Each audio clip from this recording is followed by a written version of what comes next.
Hello! Today we are going to talk about nominalization.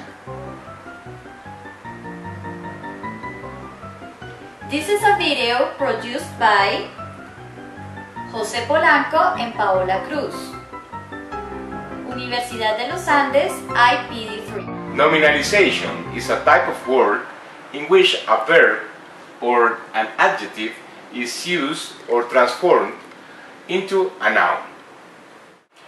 Take an adjective, a verb, or even a noun and add a suffix.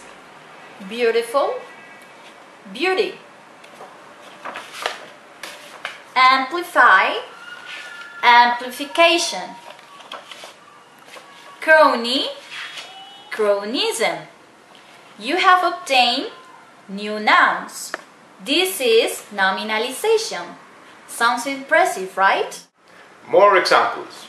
Global becomes globalized, and globalized can become globalization. Ta-da! The grandfather of all nominalizations is Anti-disestablishmentarianism. potentially contains at least 2 verbs, 3 adjectives, and 6 other nouns like disestablishment, establishment, established, and establishmentarian. English has several suffixes. For example, ness for happiness, AC for democracy, and for deodorant, for example, ism for progressivism, and ET for stupidity. Now we have some nominalization exercises for you. Number 1. Agree. The answer is agreement. Very good. Impair. Good. Impairment. Number 3. Study. Good is the same word. Study.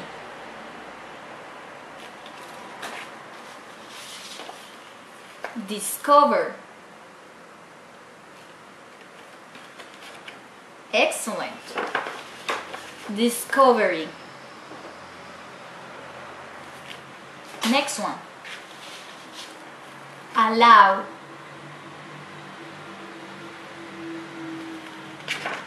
Good. Allowance. Refuse.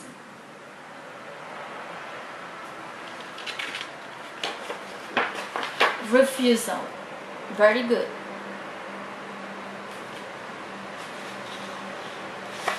Accept.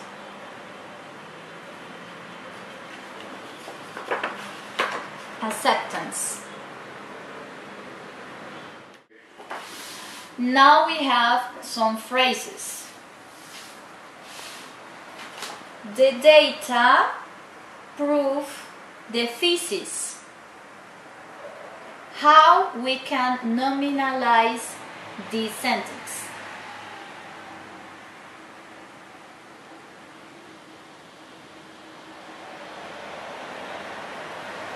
One possibility is the data are proof of thesis, which is the nominalization of the verb proof. Another one.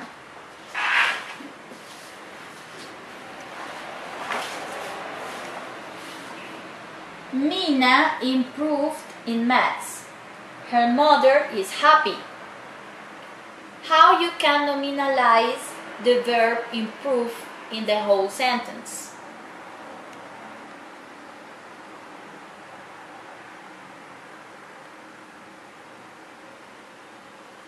Okay, very good. One proposal is Mina's mother is happy at Mina's improvement. The nominalization is a standard technical term or a bit of insider talk. When a nominalization is a term you and you reader use all the time, don't change it into a verb. Examples include terms like standard deviation and debt financing. For example, here is a sentence written by a law student. In a civilian request for a discovery in an action involving liability for negligence by the military, there is a requirement for a showing of a level of need higher than in other cases. For example, in this case, 4 of the first 5 nominalizations seem to be legitimate insider terms, but 2 of the last 3 are not. You can write in more active form if you write as follows.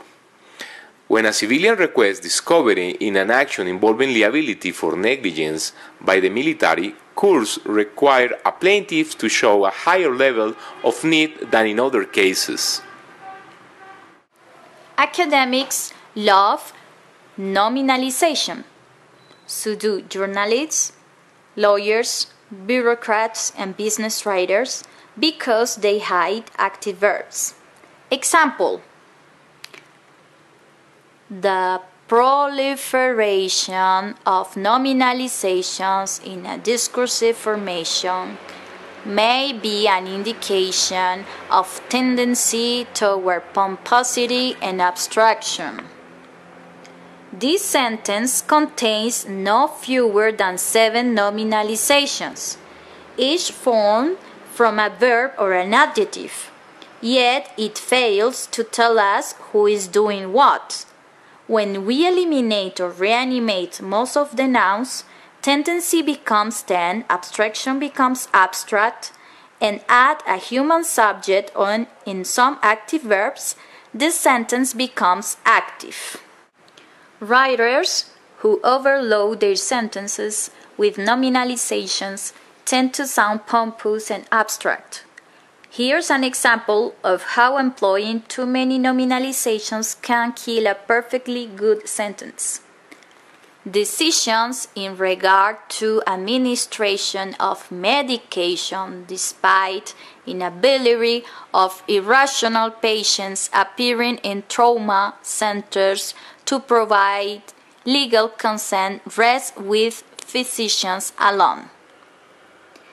A more active sentence is the following: when a patient appears in a trauma center and behaves so irrationally that he or she cannot legally consent to treatment, only the physician can decide whether to administer medication.